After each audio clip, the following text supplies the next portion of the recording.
Hi friends, ഇന്ന് PK സിംപിളിൽ നിന്നാണല്ലോ ഒരു variety അവിയലാണ് വന്നിട്ടുള്ളത്.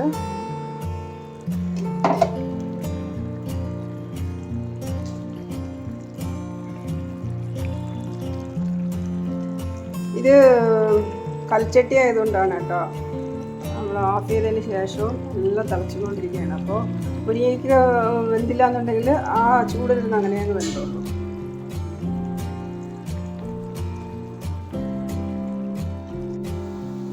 ഇന്നത്തെ വീഡിയോയും ഒരു ഓണം കറിയാണ്. ഇപ്പോൾ നമ്മൾ കായൊന്നുമില്ല, ഒന്നും വാങ്ങാൻ പറ്റിയില്ല, വെജിറ്റബിൾസ് ഒന്നും കിട്ടിയില്ല എന്നുണ്ടെങ്കിൽ നമ്മളൊരു സിമ്പിൾ അവിയൽ വയ്ക്കാം. അതിനാണ് ഇന്നത്തെ എടുത്തിട്ടുള്ളത്. ഒരു തക്കാളി, 2-3 ഉരുളക്കിഴങ്ങ്, ഒരു ഉള്ളി, ഒരു മുരിങ്ങയ്ക്ക. മുരിങ്ങയ്ക്ക ഇല്ലെങ്കിലും ഇത് 3 വെച്ചും കൂടെ നമുക്ക് ചെയ്യാം. മുരിങ്ങയ്ക്ക ഉള്ളതുകൊണ്ട് അതും കൂടെ എടുക്കും. അപ്പോൾ വാഴയ്ക്കാൻ ഒന്നും നമുക്ക് കിട്ടിയില്ല എന്നുള്ളത് നമുക്ക് ഇത് വെച്ച് ചെയ്യാം. അപ്പോൾ ഇത് നമ്മൾ അവിയലിന് അരിയെ പോലെ അരിഞ്ഞെടുത്തിട്ട് വരാം.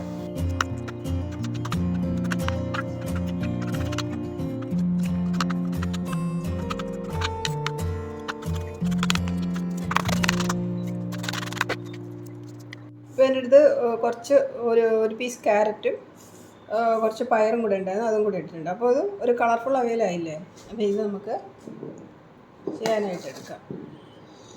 ഞാനിവിടെ ഒരു ചട്ടി എടുത്തിട്ടുണ്ട്, കൽച്ചട്ടിയാണ്. അപ്പോൾ അത് വേഗം വെന്തോളും. അതിലേക്ക് നമുക്ക് ഫസ്റ്റ് കുറച്ച് വെളിച്ചെണ്ണ അതിലൊഴിക്കാം. ഒരു സ്പൂൺ വെളിച്ചെണ്ണ അതിലൊഴിച്ചിട്ട് നമുക്ക് ഈ വെജിറ്റബിൾസ് എല്ലാം കൂടെ അതിലേക്ക് ഇടാം. ഇനി നമുക്ക് ഇതൊന്ന് വേവാനായിട്ട് വയ്ക്കാം. ഒരു 1/2 സ്പൂൺ മഞ്ഞൾപ്പൊടി, കുറച്ച് ഉപ്പ്,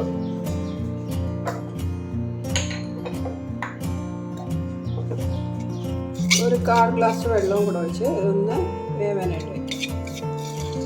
ഒരു അര ഭാഗം വെന്തതിന് ശേഷം മതി നമുക്ക് അതിലേക്ക് ഇതിൻ്റെ അരപ്പിടാനായിട്ട്. ഒരു 1/4 ഗ്ലാസ് വെള്ളം, കുറച്ച് കറിവേപ്പില. അപ്പോൾ നല്ല വെന്ത് വരുമ്പോൾ നല്ല മണം ഉണ്ടാവും.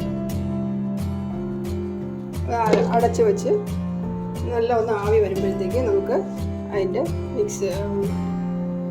മസാല ഇടാം.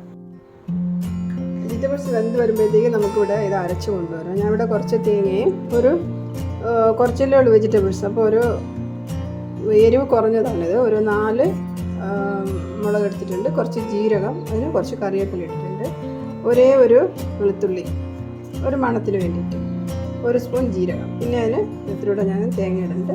തേങ്ങ കുറച്ച് അധികം ഇടുമ്പോൾ നല്ല ടേസ്റ്റ് ആയിരിക്കും, കഴിക്കാനും അതിൻ്റെ കണ്ടൻറ്റ് കുറച്ച് കൂടുതലുണ്ടാവുമല്ലോ. ഇനി നമുക്ക് നമ്മൾ അവിയലിന് അരയ്ക്കുന്ന രൂപത്തിലൊന്ന് അരച്ചെടുത്തിട്ട് വരാം. ഞാനിവിടെ അധികം സ്മൂത്തായിട്ട് അരച്ചിട്ടില്ല, കുറച്ചൊന്ന് തരിതരിപ്പായിട്ട് അരച്ചിരിക്കുന്നത്. അപ്പോഴാണ് അവിയലിന് നല്ല ടേസ്റ്റ് വരും. തീരെ സ്മൂത്ത് അരച്ചിട്ടുണ്ടെങ്കിൽ എല്ലാം കൂടെ അങ്ങ് കുഴഞ്ഞു പോകും. അപ്പോൾ ഇത് തേങ്ങ കുറച്ചൊന്ന് ഒതുക്കിയെടുത്താൽ മതി. അത് ഓരോരുത്തരുടെ ഇഷ്ടമാണ്, അവരവരുടെ ടേസ്റ്റ് അനുസരിച്ച് ചെയ്യണം. അവയിലൊന്ന് ആവി വന്നു കഴിഞ്ഞാൽ നമുക്ക് എടുത്തിട്ടൊന്ന് ലൈറ്റായിട്ടൊന്ന് മിക്സ് ചെയ്തിടണം. ഇല്ലാന്നുണ്ടെങ്കിൽ ആ മഞ്ഞളും ഉപ്പും ഒന്നും എല്ലായിടവും പിടിക്കില്ല. ഒക്കെ എല്ലാവർക്കും അറിയാം, എന്നാലും പുതിയ ആൾക്കാർക്ക് ഇതൊക്കെ കാണുമ്പോൾ ഒരു ഉപകാരമായിരിക്കും, അതിനാണ് പറയണത്. ഇനി ഇതിലേക്ക് നമുക്ക് നല്ല ഒന്ന് തിളച്ച് വന്നു കഴിഞ്ഞു. ഈ വെജിറ്റബിൾസിനൊന്നും അധികം വേവൊന്നുമില്ല. അപ്പോൾ നമുക്കിനി ഇതിലേക്ക് അരച്ച് വെച്ച മിക്സ് അങ്ങോട്ട് ഇടാം.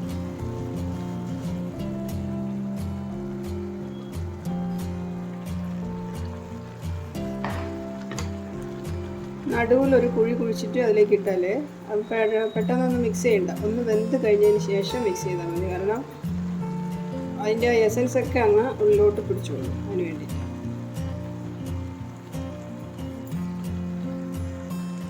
അരപ്പിട്ട് ഒരു 5 മിനിറ്റ് ഒന്ന് എല്ലാം കൂടെ ഒന്ന് വെന്ത് വരട്ടെ.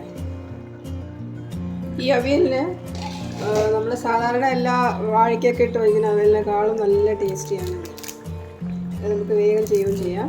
അപ്പോൾ അധികമൊന്നും കിട്ടാതിരിക്കുന്ന സമയങ്ങളിൽ ഇതുപോലെയൊക്കെ നമുക്ക് അവിയൽ കഴിക്കണം തോന്നിയാൽ ഇതുപോലെയൊക്കെ ചെയ്യാം. അപ്പോൾ ഇത് ഓണത്തിന് ഇതുപോലെ ഒന്ന് ഈസി ആയിട്ട് ചെയ്യണമെങ്കിൽ ഇപ്പോൾ വെജിറ്റബിൾസ് ഒന്നും ഇല്ലാത്ത സമയത്ത് ചെയ്യാൻ പറ്റിയൊരു കുറച്ച്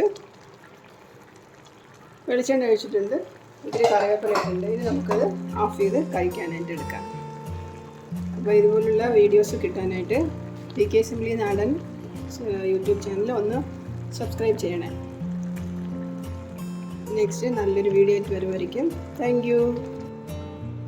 ഒരു കാര്യം പറയാൻ വിട്ടുപോയി. ഇത് തക്കാളി ഇടുന്നതുകൊണ്ട് നമുക്ക് തൈരോ പുളിയോ ഒന്നും ഒഴിക്കേണ്ട ആവശ്യമില്ല. വെറുതെ നമ്മൾ മസാല മാത്രം അരച്ചിട്ടാൽ, അവിയലിൻ്റെ മസാല മാത്രം അരച്ചിട്ടാൽ മതി. നല്ല ടേസ്റ്റ്, അതിന് നല്ല മണവും ഉണ്ട്. അപ്പോൾ എല്ലാവരും ഇതുപോലെ ഒന്ന് ട്രൈ ചെയ്യൂ. ബൈ.